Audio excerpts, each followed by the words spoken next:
quiero compartir con ustedes hoy dos principios muy sencillos sobre cómo avivar la intimidad con Dios. Pero quiero que los reciba, por favor, no como paso 1 y paso 2, no como punto 1 o punto 2, sino como principios de vida. Estoy aquí compartiéndoles a ustedes no de una teoría, sino de mi vivencia, sino de mi caminar con el Señor. Y quiero que usted también lo reciba en esa manera. Y lo repito, no lo vea como punto 1 o punto 2 o parte 1 o viéndolo de esa manera como un paso o una forma de hacer una cosa mecánica. Como cuando nos están enseñando a conducir un vehículo, generalmente el instructor nos enseña muchas cosas mecánicas, y lo que se dice mecánico es que es algo que se hace 1, 2, 3, 4 y se vuelve a repetir, 1, 2, 3, 4 y se vuelve a repetir. Eso es lo mecánico. Yo no quiero dejarle aquí esto como algo mecánico, sino como principios de vida que pueden ayudarnos. Así que se llama avivando la intimidad con Dios. Pero ¿cómo podemos avivar esa intimidad con Dios? ¿Cómo podemos avivar esa intimidad con Dios? El primer principio que quiero dejarte es acercarse. Sencillamente acercarse. Santiago capítulo 4 verso 8. El apóstol Santiago nos da esta sencilla ordenanza. No es una recomendación, no es una sugerencia, no es como tienes estas opciones. Es un mandato, es una ordenanza. Y Santiago dice: acercaos a Dios y Él se acercará a vosotros. Así que el primer principio que puede ayudarnos a avivar esa intimidad con nuestro Padre es sencillamente acercarnos a Él. Pero nos preguntamos también, ¿quién es el que debe acercarse primero? ¿Dios o nosotros? ¿Quién es el que debe dar el primer paso? ¿Quién es el que debe dar la primera iniciativa? Generalmente es Dios el que da siempre, o el que toma la iniciativa. Pero en este punto relacional, Dios espera que seamos nosotros los que nos acerquemos. A veces nosotros oramos y decimos: Señor, te pido que me atraigas hacia ti. Y es buena esa oración, es bien intencionada, pero hay muchas cosas, como hemos aprendido los últimos domingos, que necesitamos avivar el fuego. El fuego que Dios empezó un día, Dios no lo tiene que estar avivando, nos toca a nosotros avivarlo. Y en este punto, acercarnos a Dios es lo que hace la diferencia. Así que Dios lo que hace en principio es atraernos hacia Él.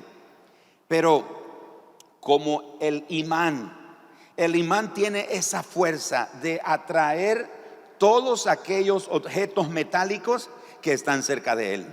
Si no están alrededor de Él, si no están cerca de Él, no están en el área de Él, Él no los puede atraer. La única manera que los puede atraer el imán hacia el centro es que estén cerca, que se acerquen. Así que Dios quiere atraernos a nosotros hacia Él. Dios quiere atraernos hacia Él, acercarnos hacia Él. Pero Dios no puede acercarnos si nosotros, no nos puede atraer si nosotros no nos acercamos a Él. De manera entonces que Él se acerca a nosotros con el propósito de revelarse. Y ese ha sido el gran error y el dolor de muchos cristianos a lo largo de la historia de la iglesia cristiana. Es que no tenemos una revelación de Dios. Generalmente tenemos ideas claras de lo que Él hace, pero no de lo que Él es, de quién es Él realmente. Así que ¿para qué quiere Dios que nos acerquemos a Él? Porque Él quiere revelarse a nosotros. Él quiere mostrarse a nosotros. Solo cuando entramos al conocimiento íntimo de Él es cuando nosotros podemos disfrutar esa cercanía y podemos disfrutar su compañía. Así que cuando nos acercamos a Dios, Él nos atrae hacia Él, nos atrae hacia Él. Y cuando nos atrae hacia Él, nos revela quién es Él. No solo lo que Él hace, no solo lo que Él puede hacer, pero quién es Él. Y aparte de eso, es cuando comenzamos a disfrutar la cercanía de Dios. Pero más que su cercanía, es su compañía. Así que cuando nos preguntamos, ¿hacia dónde estaba guiando Dios a su pueblo después de liberarlo de Egipto? No sé si usted se ha hecho esa pregunta. ¿A dónde? ¿Hacia dónde estaba Dios guiando a su pueblo después de sacarlo de Egipto? La mayoría de los cristianos respondemos a la tierra prometida. Y le voy a decir algo, aunque hay verdad en esa respuesta, no es del todo correcta. Dios no sacó a su pueblo Israel de la esclavitud de Egipto solo para llevarlos a la tierra prometida. Y se dicen, no, pero es que eso es lo que le dijo Dios a Moisés. No, Dios nunca dijo eso. Era parte del plan, pero eso no era lo primero. Dios le dijo a Moisés que le dijera al faraón, deja ir a mi pueblo para que me adore. ¿A dónde? En el desierto.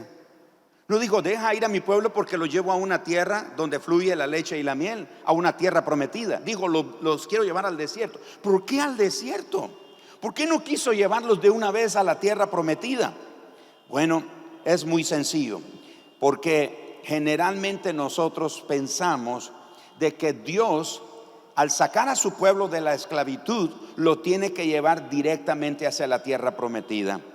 Pero veamos qué es lo que Dios dice al respecto. Éxodo capítulo 19, los versículos 1 al 6.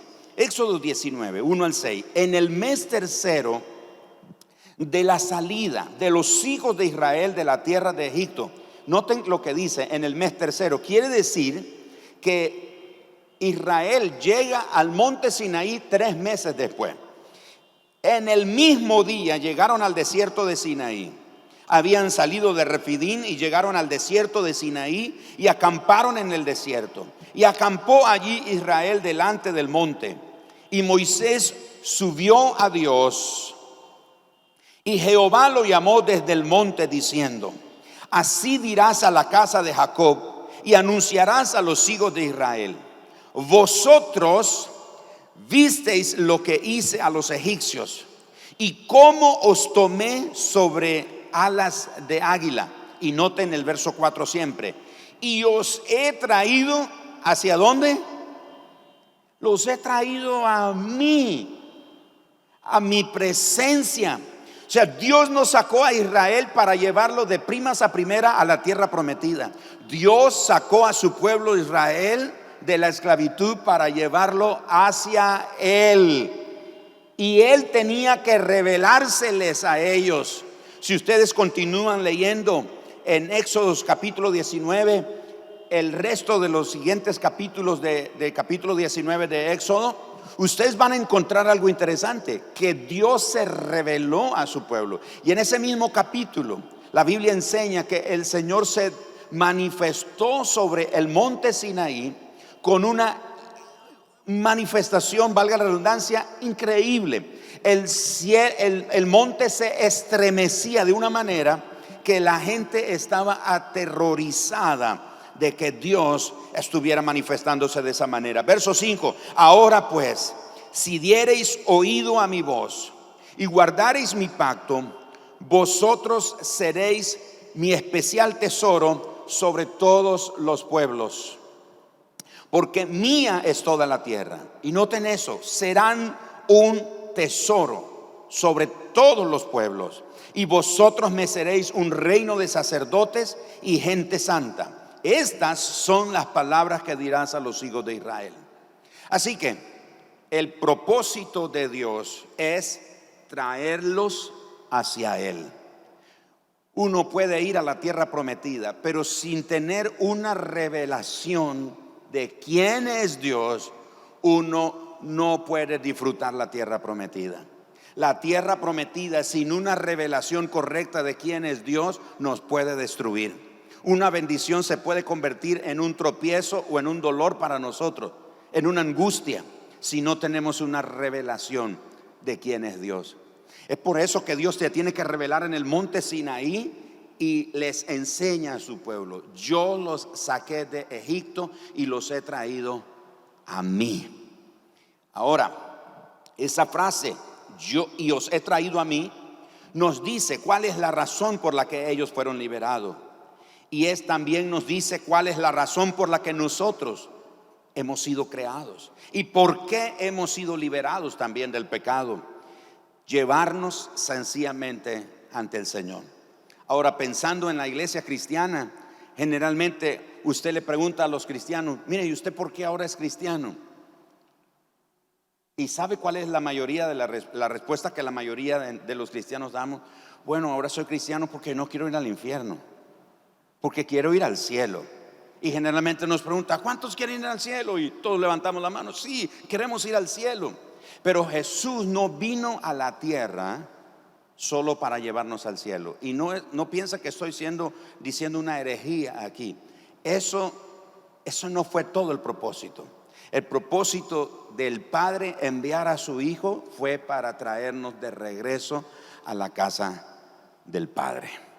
Fue para que nosotros lo conociéramos. Felipe le preguntó, Señor, muéstranos al Padre y nos basta. ¿Y cuál fue la respuesta de Jesús? El que me ha visto a mí, ¿qué dijo Jesús? Ha visto al Padre. Jesús dijo, yo y el Padre uno somos. Las palabras que oí de mi Padre son las que yo les hablo. Lo que hago, lo que he visto hacer a mi Padre, eso es lo que hago. Jesús vino y nos reveló al Padre. Los profetas del Antiguo Testamento, incluyendo a Moisés, todos nos hablaron del gran yo soy. Nos hablaron de Jehová de los ejércitos y teníamos esa idea de ese Dios airado, enojado por el causa del pecado, y había razón en eso. Pero Cristo vino y nos reveló al Padre, tanto que nos dio el Espíritu Santo, por el cual nosotros clamamos Abba Padre, que quiere decir sencillamente papito lindo. ¿Qué diferencia entre saber o pensar que soy salvo para irme al cielo? No, somos salvos, somos liberados de nuestra vida de pecado para regresar a la casa de nuestro Padre. Hemos leído la historia del hijo pródigo. Todos en algún momento hemos sido pródigos y hemos tenido que regresar a la casa de nuestro Padre. Así que usted quiere avivar la intimidad con Dios, necesita acercarse. Acérquese. Usted no obtendrá una revelación de quién es Dios si usted no se acerca. Y la única manera que Él lo atraiga hacia Él es que usted se acerca. Y si se acerca, Él se revela. Y si Él se revela, usted entenderá quién es Él y podrá comprender definitivamente, como dice el apóstol Pablo en Romanos capítulo 8, verso 28, que todas las cosas ayudan para bien a los que a Dios aman, conforme al propósito del que los llamó. Pero habemos cristianos que pasamos tempestad y dificultad y decimos, Señor, ¿por qué me pasa esto a mí? ¿Dónde estás que no te escucho? Señor, ¿por qué no me ayudas? Señor, te olvidaste de mí. Ya no oro porque el Señor ya no me escucha. Esa es la actitud de un creyente que cree en Dios pero no conoce al Dios que cree. ¿Me estoy explicando? Entonces, ¿cómo podemos tener intimidad con un Dios que no conocemos? Con un Dios que no se nos ha revelado. Tenemos que tener todos una revelación personal de quién es Él. El segundo principio que puede ayudarnos a nosotros a avivar nuestra intimidad con el Señor es sencillamente conocerlo. El primero es acercarse, el segundo es conocerlo. Y una de las maneras, una de las formas que puede ayudarnos a conocer a Dios es la adoración. La adoración puede ayudarnos a conocer a Dios. El segundo mandamiento dejó claro que Dios no solo espera que su pueblo lo adore a Él, sino que también Dios tomó cuidado acerca de cómo su pueblo lo tenía que adorar.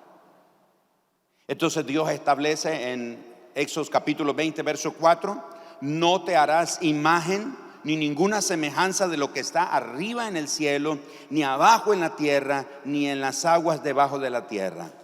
Entonces Dios deja establecido en el segundo mandamiento que Él es el único digno de adoración y Él es al único a quien nosotros debemos de adorar. Pero también dejó establecido cómo deberíamos de adorarlo. Él tomó el cuidado acerca de cómo su pueblo debía de adorarlo. Y la Biblia nos enseña un error que cometió su propio pueblo y que si Israel lo cometió, nosotros también podríamos cometerlo. ¿Qué pasó? Dios prohibió cierta forma de adoración, aun cuando esa forma de adoración fuera dirigida hacia Él.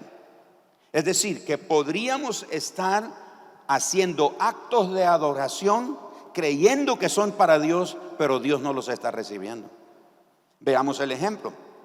Cuando Israel hizo el becerro de oro, intentó crear una alternativa al sistema de adoración que ya Dios previamente le había enseñado a Moisés. Si usted lee Éxodo capítulo 25 hasta el capítulo 30, usted va a encontrar todas las instrucciones que Dios le dio a Moisés para su pueblo Israel sobre cómo adorarlo. No solo que Él es digno de adoración, no solo que solamente a Él debían de adorar, sino cómo debían de hacerlo. Así que encontramos que el celo y la reacción violenta de Dios inició cuando este pueblo, Israel, no tomó en cuenta, no tomó seriamente como Dios se toma a sí mismo y a su adoración. No tomó en cuenta eso. Vean lo que dice Éxodo capítulo 32, por favor, versículos 7 al 10. Moisés está en el monte Sinaí y ese es uno de los pasajes que yo encuentro el humor de Dios. Algunos dicen Dios es muy serio, ¿no? Pero Dios tiene humor, porque está hablando con Moisés y en un momento Dios le dice: vamos a hacer una pausa, porque ese tu pueblo se acaba de corromper. ¿De qué estás hablando? ¿Cómo que mi pueblo? Si ese es tu pueblo. Y dice: yo solo lo saqué. Dios dice: mira, ese es tu pueblo. Y vea lo que ocurre. Entonces Jehová dijo a Moisés: anda, desciende, y nótelo aquí, porque tu pueblo que sacaste de la tierra de Egipto se ha corrompido. Pronto se han apartado del camino que yo les mandé. Se han hecho un becerro de fundición y lo han adorado y le han ofrecido sacrificios y han dicho: Israel, estos son tus dioses que te sacaron de la tierra de Egipto. Dijo más Jehová a Moisés: yo he visto a este pueblo, que por cierto es pueblo de dura cerviz. Ahora pues, déjame que se encienda mi ira en ellos y los consuma, y de ti yo haré una nación grande. Noten ustedes, hermanos, que en ese momento Dios le hace ver a Moisés que el pueblo tiene la intención sincera de adorar a Dios, pero tiene la forma equivocada. De nuevo, Dios está interesado en que nosotros le adoremos, pero también está interesado en la forma correcta que le adoremos. ¿Por qué dice Dios que su pueblo tiene una adoración equivocada? Porque ellos dicen, hacen el becerro de oro y dicen: Israel, estos son tus dioses que te rescataron. Ellos no tenían una idea, una imagen, una figura, no tenían idea de cómo era Dios. Y ellos piensan: si adoramos a Dios, puede ser de cualquier forma. Esta puede ser la manera correcta que podemos adorar a Dios. Hacen un becerro de oro porque eso es lo que ellos conocían en Egipto. Y ellos están adorando este becerro pensando que están adorando a Dios. De manera entonces que nosotros no debemos adorarle en cualquier forma que nos parezca correcta. Debemos adorarle en sus términos y en la manera que Él se nos ha revelado. Así que no se trata solo que lo adoremos, pero sobre todo cómo lo adoramos. A Dios le importa cómo su pueblo le adora. Definitivamente, a Dios le importa cómo su pueblo le adora. En Juan capítulo número 4, versos 19 al 24, conocemos la historia de la mujer samaritana. Lea conmigo Juan 4, 19 al 24. Le dijo la mujer: Señor, me parece que tú eres profeta. Nuestros padres adoraron en este monte, y vosotros decís que en Jerusalén es el lugar donde se debe adorar. Jesús le dijo: mujer, créeme que la hora viene cuando ni en este monte ni en Jerusalén adoraréis al Padre. Vosotros, escuche, vosotros adoráis lo que no sabéis. Nosotros adoramos lo que sabemos, porque la salvación viene de los judíos. Mas la hora viene y ahora es cuando los verdaderos adoradores adorarán al Padre en espíritu y en verdad, porque también el Padre tales adoradores busca que le adoren. Dios es espíritu, y los que le adoran en espíritu y en verdad es necesario que adoren. Jesús le dice a la mujer que la adoración que los samaritanos están ofreciendo es inadecuada. En otras palabras, eso es lo que Jesús le dice: mujer, la adoración de ustedes los samaritanos es inadecuada. ¿Por qué?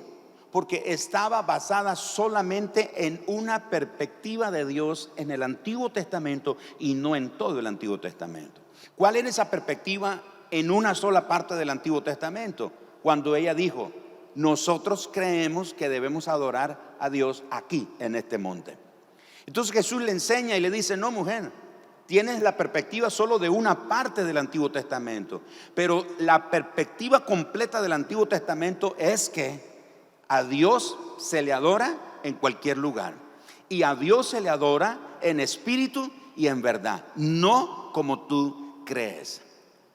Así que el verso 22 dice: vosotros adoráis lo que no sabéis. ¿Por qué no saben lo que adoraban los samaritanos? ¿Por qué no sabían lo que adoraban? Primero, porque su sinceridad era necesaria, su sinceridad era correcta, pero no era suficiente. La sinceridad que los samaritanos tenían para adorar a Dios era sincera, pero no era suficiente. Segundo, porque su adoración era inadecuada, porque la adoración apropiada, escuchen esto, la adoración apropiada es una respuesta de aquellos a quienes Dios se les ha revelado y ellos lo conocen. Eso es lo que Jesús le está diciendo a esta mujer. Tu adoración, la adoración de los samaritanos no es la correcta, porque la adoración adecuada o la adoración apropiada es la respuesta de aquellos a quienes Dios se les ha revelado. Tercero, si la adoración es una respuesta a la revelación de Dios, entonces mi adoración debe estar de acuerdo a esa revelación. Pero esa revelación ocurre si hay intimidad, si me acerco. Si me acerco, yo tengo conocimiento de ese Dios, lo conozco. Por eso el primer principio es: acérquese.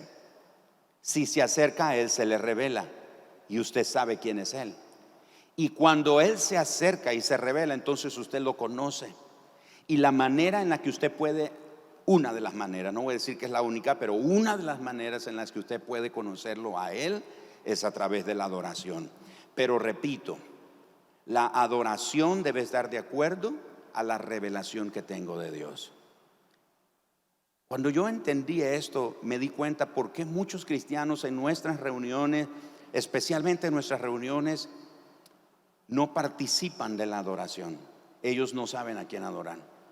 Ellos cantan, ellos hacen todo lo que se nos dice que debemos o podemos hacer, pero ellos no entienden lo que están adorando, porque no tienen conocimiento de ese Dios que adoran. No tienen una revelación de quién es Él. Pero aquel creyente que ha tenido una revelación de quién es Dios, aún en el momento más difícil, más horrendo, más doloroso, de la tempestad más fuerte, es una persona que no va a quejarse, no va a lamentarse. Se puede desalentar, se puede desanimar, se puede afligir. David era uno de ellos, pero David también reconocía que Dios era su pastor, que Dios era su proveedor, que Dios era su escudo, que Dios era su salvación, que Dios era su escondedero, que Dios era su castillo fuerte, que Dios era su torre fuerte, que Dios era su pronto auxilio, etcétera, etcétera. David lo conocía, y es por eso que David adoraba en base a la revelación que tenía de ese Dios que adoraba. Pero muchos cristianos vamos por la vida sin tener conocimiento de ese Dios que adoramos. Jesús señala que Dios está buscando específicamente a aquellos que lo adoran en espíritu y en verdad. En otras palabras, ellos adoran a Dios por el espíritu. Porque la pregunta es, ¿qué es o qué significa adorar a Dios en espíritu y en verdad? La respuesta es adorar a Dios por el espíritu que mora en nosotros. ¿Y cuál es el espíritu que mora en nosotros? Grítelo. ¿Cuál es el espíritu? No los escuché. El Espíritu Santo. Y es ese mismo espíritu el que nos revela. ¿Acaso no dijo Jesús cuando Él venga? Dijo, les conviene que yo me vaya, porque si no me voy, el Consolador no vendría. Pero si yo me voy, el Consolador vendrá. Y Él los recordará todas las cosas que yo les he hablado. Él tomará de lo mío y les hará saber todo lo que escuche Él delante del Padre. Él los lo hará saber. Él les revelará. Él les mostrará. Él los guiará a toda verdad. Mis amados hermanos, adorar en espíritu y en verdad a Dios es adorarlo mediante el espíritu que mora en nosotros. Para nosotros entonces, la sinceridad es esencial, pero no es suficiente. La adoración es regulada por la revelación, por el conocimiento que tengo de Dios. Así que podemos creer que estamos adorando a Dios, pero si no lo conocemos, si no tenemos una revelación de Él, y no hablo de una revelación teórica, sino de una revelación en nuestro diario vivir de quién es Él, entonces adoramos lo que no sabemos, lo que no conocemos, como la mujer samaritana. Jesús le dijo, ustedes adoran lo que no saben. En otras palabras, adoran lo que no conocen. Ustedes adoran a Dios, pero no tienen comunión con Él. Ustedes adoran a Dios, pero no tienen una relación con Él. Ustedes adoran a Dios, pero no tienen intimidad con Él. Entonces, adorar a Dios, adorar a un Dios a quien no conozco, con quien no tengo relación, con quien no tengo intimidad, es adorar lo que no sé. Así que concluimos con esto. Quiero avivar mi intimidad con Dios, necesito hacer dos cosas sencillas. Acercarme. Ustedes esta noche se acercaron, vinieron a esta reunión. Eso indica que en su corazón hay un deseo. Usted quiere acercarse a Dios. Y la pregunta es, ¿cuántos desean que Dios se acerque a usted? Deseamos que Dios se acerque a nosotros, por supuesto. Pero Él solo nos puede atraer cuando nosotros nos acercamos a Él. Así que, ¿quiere avivar su intimidad con Él? Acérquese. No solo estas 3 noches, todos los días. Todos los días. Cada oportunidad que tenga, acérquese. Acérquese al Señor. Y en ese punto yo le comparto mi experiencia. No para que usted diga, wow, qué espiritual el pastor o el hermano. No, no, no. Le comparto mi experiencia porque al igual que usted, yo también he estado en momentos cuando me he sentido desconectado de Dios, sirviendo a Dios, pero de repente como yo aquí y Él por allá. Una de las cosas que el Señor me habló a mí, y hablo de mi experiencia, es: vuélvete a mi palabra. Así que intencionalmente me estoy volviendo a la palabra del Señor como más que en otro tiempo de mi vida. Y mi oración es: Señor, límpiame con tu palabra, porque la palabra nos limpia. Y le confieso algo: hay días como hoy que me senté ante la palabra y no sentí nada. No sentí nada. ¿A qué me refiero no sentí nada? Es decir, no sentí que no me habló, sentí como que no me habló, como que no me ministró, qué sé yo. Y estaba tentado a cerrar la Biblia. Pero ¿sabe cuál es la clave? Perseverar. Persevera. Porque esta palabra la pueden quemar. Nos pueden quitar todas las Biblias y mandarlas a quemar. Pero como dice en el Salmo capítulo 119, la palabra de Dios permanece para siempre en los cielos. Pero esta palabra es viva y eficaz. Ella es espíritu y es vida. Es como cuando usted se tiene que tomar un medicamento que el médico le manda y usted no ve efecto inmediato. Sígaselo tomando, que usted verá en su momento el resultado. Pero me estoy tomando este medicamento y no veo nada, me sigo sintiendo igual, no siento cambio, ya no voy a seguir porque este medicamento no me está ayudando. No, tiene que darle tiempo. La palabra de Dios te cambia y te transforma. Entonces mi experiencia ha sido que yo necesito acercarme a Dios. Yo necesito. Y una manera de acercarme es por la palabra. Y lo otro es la adoración. Quiero adorar a Dios no solo porque hay que hacerlo, es porque sé quién es Él, cuán bondadoso es Él, cuán amoroso, cuán fiel, cuán misericordioso, cuán poderoso es Él. Así que la pregunta esta noche: ¿está listo para acercarse? Aunque le cueste mucho, no sé lo que te va a costar, pero te va a costar algo. No estoy hablando de pagar precio y de sacrificios y eso, pero es decir, te va a tocar, te va a costar algo. Vas a tener que renunciar a algo. Pero también, ¿cuántos quisieran tener una revelación del Dios que adoran? Es decir, no solo cantar por cantar, pero entender al Dios que adora. Y cuando lo conoce, usted puede confiar en Él, puede descansar en Él. ¿Cuántos queremos dar ese paso esta noche? ¿Me acompañan orando? Que corporativamente le pidamos al Señor: atráenos hacia nosotros, hacia ti, Señor. Vamos, acompáñeme sobre sus pies esta noche. Y es un momento importante ahora, un momento donde ahora ya nos toca a nosotros poner en práctica lo que estamos escuchando. Alguno de ustedes quizás ha estado alejado del Señor. Sigue creyendo en Dios, pero ha estado alejado.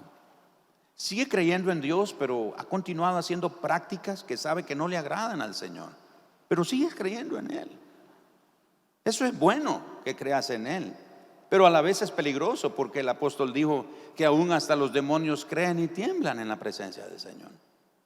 Hace falta más que creer. Hace falta acercarse. Hace falta ser intencional y pedirle al Señor que: Señor, atráeme. Literalmente, atráeme hacia ti, porque yo no siento deseos de acercarme, Señor. Yo no siento intención de acercarme, Señor, pero yo te necesito. Y yo quiero conocerte, quiero conocer el Dios que adoro. Quiero que te reveles a mi vida. Y cuando Él se revela a nuestra vida, entonces podemos entender cuán buena, cuán agradable y cuán perfecta es su voluntad. Padre, aquí estamos esta noche. Este grupo de creyentes hoy intencionalmente venimos aquí a este auditorio, a esta casa, a esta reunión, porque tenemos un deseo en el corazón. Queremos avivar nuestra intimidad contigo, Señor, porque admitimos que hemos estado desconectados, hemos estado distraídos, hemos estado enfocados en otras cosas. No nos dimos cuenta en qué momento dejamos de poner nuestra mirada en las cosas de arriba, como dice Colosenses capítulo 3, verso 1. No nos dimos cuenta en qué momento nos alejamos de tu casa. No nos dimos cuenta en qué momento fuimos apagando el fuego. No nos dimos cuenta en qué forma, en qué momento, en qué punto de nuestro recorrido, el diablo nos tendió un lazo y caímos en su lazo.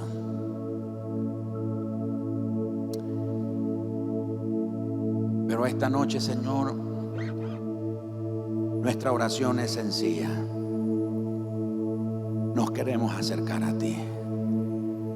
Atráenos hacia ti, Señor.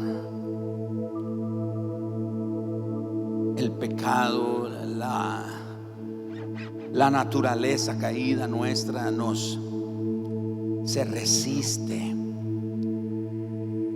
no quiere, no desea, se rebela contra ti. Pero te pedimos esta noche, Señor, como Jeremías dijo: sé más fuerte que yo, Señor. Vamos, levante su mano y dígale: sé más fuerte que yo, Señor. Porque algunos nos resistimos, pero dile: Señor, sé más fuerte que mí, sé más fuerte que mí. Sé más fuerte, sé más fuerte, sé más fuerte, sé más fuerte que mí, Señor. Atráeme hacia ti, Señor. Señor, porque he estado en el punto del desaliento, del enfriamiento, de la apatía, de la duda, de la incredulidad, Señor. He estado en ese punto, Señor. He estado en el punto de la frieza, porque el pecado me hirió, porque el pecado me golpeó, porque el pecado me ha cegado el entendimiento, Señor. El pecado ha endurecido, ha entenebrecido mi entendimiento y ha endurecido mi conciencia. Señor, sé más fuerte que yo, atráeme hacia ti. Yo te necesito, Señor. Y te lo digo quizás en este momento, del labio hacia afuera. Te lo digo así, sencillamente, del labio hacia afuera. Te necesito. Pero cada vez que lo digo, te necesito, te necesito, te necesito. Hay un fuego adentro de mí, metido en mis huesos. Es más fuerte que yo, es más fuerte que yo, es más fuerte que yo. Tu fuego en mí es más fuerte, Señor, es más fuerte. No lo puedo resistir, no lo puedo resistir. Y aunque dije que no iba a hablar más de ti, aunque dije que no iba a perseverar más, aunque dije que no iba a confiar más en ti, aunque dije que no iba a orar más, aunque dije que nunca más iba a leer la Biblia, aunque dije que no iba a volver a la iglesia, aunque dije que no quería saber nada de ti, Señor, hay un fuego metido en mis huesos. Metido en mis huesos, es fuerte, no lo puedo resistir, Señor. Señor, quiero conocerte. Quiero conocerte. No quiero conocerte solo de lo que leo en la Biblia, la letra de la Biblia. Quiero conocerte en una vivencia personal. Quien tú eres, 3 veces santo, omnipotente, fiel, majestuoso, eterno, formidable, incomparable, maravilloso, justo, fiel, verdadero, bondadoso, misericordioso, amoroso. Yo quiero conocerte más, Señor. Señor, mi pecado, mi condición en la que he estado por tanto tiempo me ha hecho pensar que tú no me amas o que tú no me puedes recibir. Pero esta noche aquí estoy. Estoy aquí hoy en tu casa, en tu presencia, y te pido: sé más fuerte que yo, Señor. Sé más fuerte que yo, Señor. Sé más fuerte, sé más fuerte, sé más fuerte. Sé más fuerte, sé más fuerte, sé más fuerte, sé más fuerte. Sé más fuerte que yo, Señor. Sé más fuerte. Atráeme con cuerdas de amor, rodéame. Con cuerdas de amor, rodéame y atráeme a tu corazón, atráeme a tu casa, atráeme a tu mesa, atráeme a tu presencia, atráeme a tu corazón. Quiero tocar tu corazón, Señor. Con manos alzadas esta noche, ora y dile: Señor, me acerco, quiero conocerte.